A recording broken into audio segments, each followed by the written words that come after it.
Hər bir layihənin əsas sütunu qarşısına qoyduğu məqsədlərə çatması üçün ən vacib amillərdən biri tərəfdaşlardır. Fərqi yoxdur, yerli və ya beynəlxalq layihədə eyni məqsədləri və dəyərləri paylaşan tərəfdaşların olması uğurlu və dayanıqlı nəticə deməkdir. Tərəfdaşlar müxtəlif formatda layihəyə dəyər qata bilər. Maddi, texniki, idarəçilik, kontent baxımından və s. Təbii olaraq bu meyarlar təşkilatın və layihənin ehtiyacları əsasında formalaşır. Tərəfdaşların layihədə oynadığı rolu müəyyənləşdirmək və onların dəstəyini əldə etmək üçün mütləq şəkildə layihə komandası ön qiymətləndirmə aparmalı və ehtiyacları müəyyənləşdirməlidir. Hər bir donorun layihəyə cəlb edilən tərəfdaşlara yanaşma tərzi fərqlidir. Çox təəssüf ki, Azərbaycanda bir neçə təşkilatın bir ideya üzərində işləyib birgə layihə ilə çıxış etməsi çox az rast gəlinir, amma bu çox önəmlidir. Məsələn, ekoloji mövzuda çalışan təşkilatların birlikdə çalışması təşkilatın tək işləməsindən daha üstün və uğurludur. Çünki siz daha konkret hədəflər müəyyənləşdirmiş olursunuz və hər bir təşkilatın güclü tərəfləri müəyyənləşdirilib daha uğurlu layihə ortaya çıxarılmış olur. Nümunə üzərindən getsək, məsələn, əgər Yaponiya səfirliyi ilə infrastruktur layihəsi icra etmək istəyirsinizsə, sizə mütləq yerli tərəfdaşlar lazımdır. Bələdiyyə, icra hakimiyyəti, sair dövlət və ya qeyri-dövlət qurumları. Bütün maraqlı tərəflər birlikdə ehtiyaclar və əldə olan resursları dəyərləndirməli və layihənin nəticələrinin uzun müddətli qalıcılığını təmin etmək üçün layihə üzərində birgə işləməlidirlər.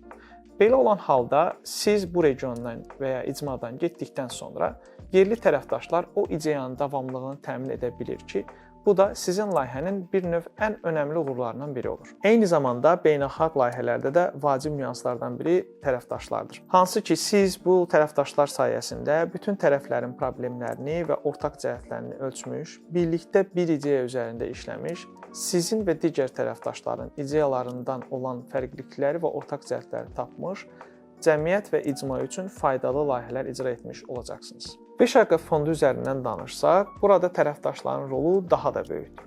Azərbaycan QTS layihə müraciəti zamanı 4 Viseqrad qrupu ölkələrindən ən azı 3 ölkədən tərəfdaş cəlb etməlidir. Daha vacibi hər bir tərəfdaş müraciət olunan mövzu ilə bağlı təcrübəli olmalıdır. Ümumiyyətlə, Viseqrad fondu müraciətçi təşkilatın tərəfdaş seçimini belə əsaslandırmasına önəm verir.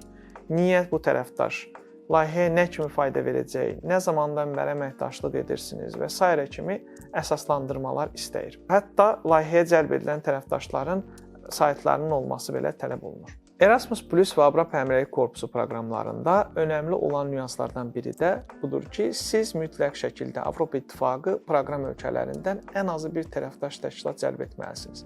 Çünki maliyyə resursu və struktur baxımından siz onların milli agentinə müraciət etdiyiniz üçün mütləq onlarla əməkdaşlığınız olmalıdır və onlarla birlikdə layihəni yazmalısınız.